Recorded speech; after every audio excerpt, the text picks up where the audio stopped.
What's going on, guys? Welcome back to the channel and welcome back to the cockpit of a 2023 Chevy Bolt EUV.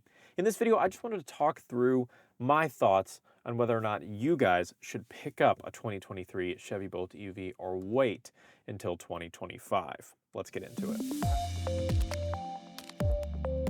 Now, if you guys have seen my previous videos, I've talked all about the Bolt. I've talked about the Bolt being discontinued. I've talked about the Bolt coming back to life. I've talked about when we're going to be seeing the new Bolt. Talked about my email I got from Chevy about when we're getting the Bolt. We've talked extensively on the Metz Tech podcast about the Bolt, when it's coming back, what we think about it. So I've expressed a lot of my thoughts, but should you walk into a Chevy dealer and pick up a 2023 Bolt EUV or wait until 2025 when we know now confirmed that we are getting new Ultium bolts in 2025? And to be honest, the answer entirely depends on your needs. If you need a vehicle now, then yeah, do it. And there's a couple reasons for that. The Bolt EUV is the best bang for your buck in the EV space. This premier Bolt that I'm sitting in right now, stickers for $36K. You get a fully electric vehicle that's SUV size, so you get that extra rear leg room, that extra cargo space. You get a fully digital display, a 10.2-inch infotainment display, heated and ventilated seats, heated steering wheel, leather seats, a rear view mirror camera, optional Super Cruise, at the very least, adaptive cruise control optioned on. So many tech features, so many safety features that are standard, so much capability. You get a 65 kilowatt hour battery pack that'll give you a max range of 247 miles. You get a dual level charging cable by default. There are so many reasons why the EUV is such a good value. And I'm not just saying this because I've owned one for almost 3 years. Now that definitely factors into why I like it so much, but realistically, I've driven a lot of electric vehicles, all different models, all different brands, but far and away, the best bang for your buck is still the Bolt. And hey, you're probably going to be able to find these used on a lot of dealer lots. You could walk into the dealership I work for right now and find some used Bolts all across the range. We even have a used 2022 Bolt just like mine. And hey, mine's going to be available in just a couple months. It'll have probably about 27,000 miles on it, and that is still an excellent deal. And you can probably get it for somewhere in like the low 20s. You just cannot beat that. There's nothing else like that on the market with that range, those tech options, and that capacity. It just doesn't exist. And on top of that, most of these vehicles that you're going to be picking up have either had their battery packs replaced if need be, which is very few vehicles, mind you.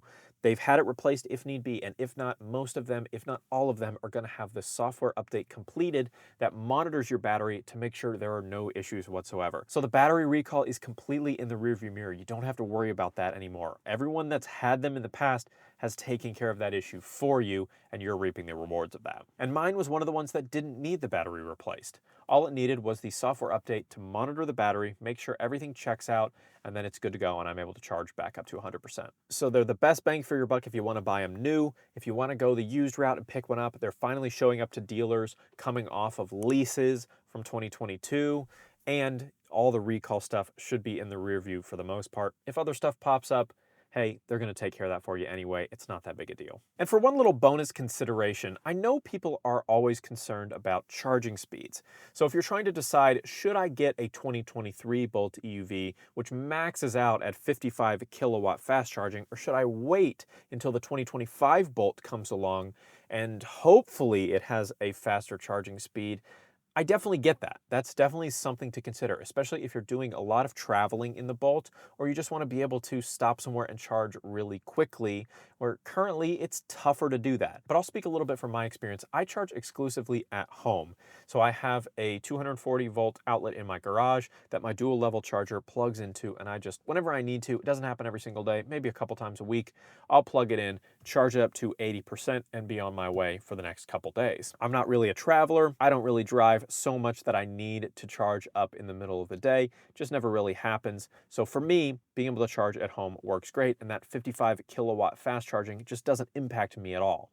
But I understand that not everybody is like that, and some people want to take this thing on road trips, and that adds a significant amount of charging time to factor in to your trip. So I completely get that. Here's the thing though, we don't have a confirmed charging speed for 2025. We could be getting almost double the fast charging speed, but that's not confirmed.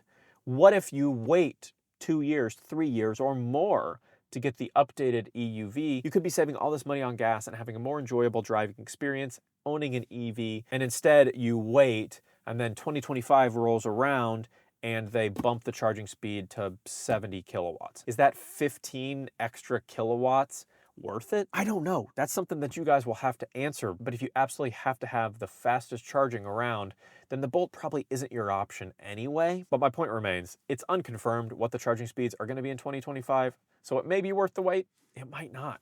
You may just be better off picking up a 2023. But let's talk about 2025 a little bit. What are you going to be getting when that rolls around that you can't get here in 2023? Well, the main thing is the battery pack, right? You're going from the LG Chem battery packs to the Ultium battery packs. So there's some give and take there. You know, there's problems with both, but hopefully by that point, a lot of those have been figured out.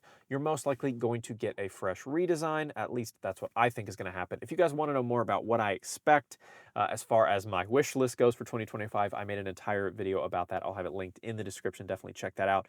But I'm hoping that we get a full visual refresh. I'm hoping some of my little nitpicks are things that get fixed, like an updated driver information display, maybe some more premium materials on the inside of the cabin, maybe a sport version. I would absolutely love to have that, or a dual motor version like you have on most other EVs. You usually have a single motor and a dual motor version. That's pretty standard. You don't have that option on the Bolt yet. The last thing we know for absolutely sure is that we are only getting the EUV.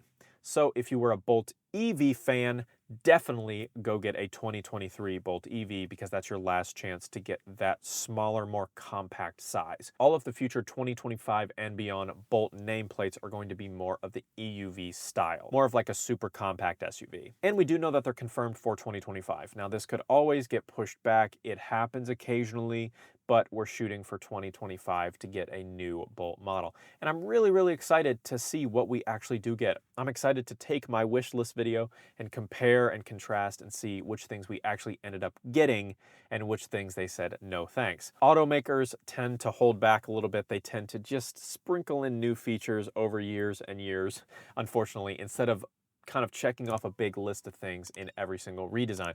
So it wouldn't shock me entirely if the 2025 Bolt EUV has a striking resemblance to the 2023 Bolt EUV. Wouldn't shock me in the slightest, but I really hope we do get some of those updated features that I mentioned in that video, mainly an updated screen layout here, maybe some more high res, maybe a larger display, maybe something that arcs across the whole front of the dash, kind of like we have on some Hyundai models. Definitely a performance trim, all that kind of stuff I'd love to see, but we'll have to wait a couple years. Now, what does that mean for the future of this channel when it comes to Bolt? As you guys may have caught earlier in the video, I do plan on trading in my Bolt EUV in May when my lease is up, and hopefully somebody will love it. You know, I've done a lot to it. I've powder coated the wheels black, I've tinted all the windows, I've upgraded the badging to be the red line badging as well. So I've done a lot of cool updates to what normally would be just a base model Bolt that I think will make it a little bit higher value for somebody that is going to pick it up in the future. But I've talked a little bit more about my future EV plans on my podcast, Metz Talk. If you want to check that out, I'll have it linked in the description. You guys can figure out kind of where I'm headed, but don't worry at all. I will still be making tons of Bolt content on this channel for the duration of the time that I have my Bolt and beyond. I work at a Chevy dealership, so I'll be able to keep you guys updated on the most up-to-date Bolt information as we get closer and closer to that 2025 drop date for the updated Bolt EUV. I'm super excited. I hope you guys are too. Let me know down in the comments if you guys found this video helpful. If you have any Bolt questions at all, or you're still trying to decide what you want to do, whether you want to get 2023 or you want to wait until 2025, if you're still struggling with that decision, drop your comments, drop your thought processes down in the comments, and I'll try to help you guys work through that. We can all do this together. It'll be fun. But again, thanks so much for watching, guys. If you enjoyed the video, definitely hit subscribe, drop a like. It really helps me out, and I'll see you in the next one.